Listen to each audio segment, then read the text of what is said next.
no, Betty, that's wrong. Let me show you again. You use this control to get your focus, you see? All right, and this one here in the right-hand corner to lock the sweep. There we are. Now let's try it again. Oh, there's someone here to see you. Are you Mr. Bradshaw, the foreman? Yes. Mr. Donnelly up in personnel said for me to give you this card. I'm your new bearings inspector. Oh? Oh, well, now, I'll be with you in just a minute. No, one at a time. Well, I'll be back later to go over this with you, Betty. Just in the meantime, do the best you can. Would you follow me, please? Sure. Just have a seat here. I'll be back shortly.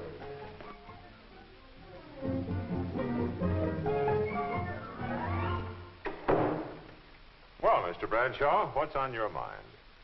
Bearings inspector. She's a good one, too. Just look at that record. Okay, now, Walt, you've had your little joke. Give her to somebody else. I asked for a man. We don't have a man with her qualifications. Seriously, Brad, if you treat her right, she might make you a darn good employee. What do you mean, treat her right? Get that chip off your shoulder. What's wrong with her? She's a woman, isn't she? Now, wait a minute. You got a lot of women in your department. What's wrong with one more? Did you ever hear of the straw that broke the camel's back? They're good workers. Accurate, quick to catch mistakes, a lot of patience. Yeah, but that comes out of books. I work with them, mister. I know what happens. What does happen? Well, it's a long story. Come on now, tell me. What does happen? Maybe I've been misinformed. Not so long ago, you sent me a girl by the name of Myrtle Malloy. Remember? I remember. As per her qualifications, I assigned her to an inspection bench.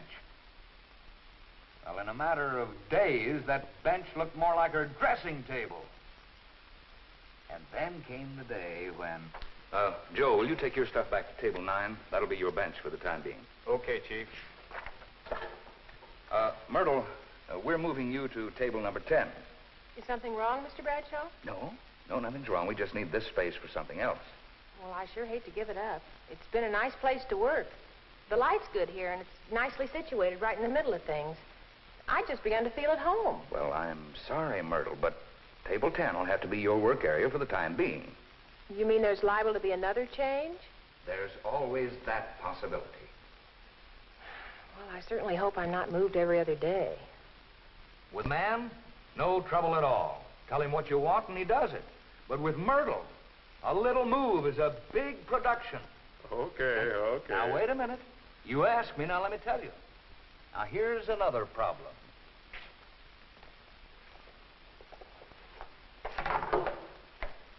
Oh, Mr. Bradshaw, I wanted to tell you that the date is set for my marriage. I'll be leaving soon. Marriage? Mm-hmm.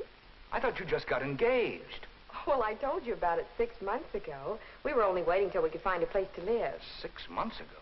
Oh, brother. Well, how soon are you leaving? Well, the end of next week. Well, that'll really put us in a bind around here. It takes time to break in a relief girl.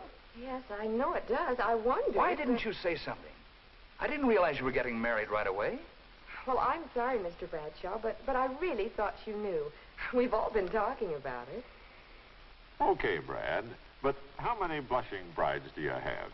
Besides, what's all this got to do with Dolly, the new girl? She's already married. And she's a qualified bearings inspector. You know what I was doing when this new girl came in a few minutes ago? No. I was trying to cope with one of the biggest problems of all, Walt. Now, in your books, it comes under the general heading of absenteeism among women employees. Yesterday, I spent an hour and a half teaching one of our girls what she needed to know in order to start on the oscilloscope today. This morning, she isn't here, so I had to use somebody else. I don't think the girl we got on it now ever pick it up, so I'll probably have to find somebody else. Question. All these things you've been talking about, marriage, absenteeism, personality problems, aren't they really just a part of life? Part of a woman's life, maybe. But I can remember the good old days when there were all men in my department, and we didn't have these problems. You didn't have the production output you've got now either. Look, Brad, you've got a new bearings inspector. who happens to be a woman. You need someone, and there isn't a man available. It seems to me that whether the gal adds up to trouble or not is pretty much up to you.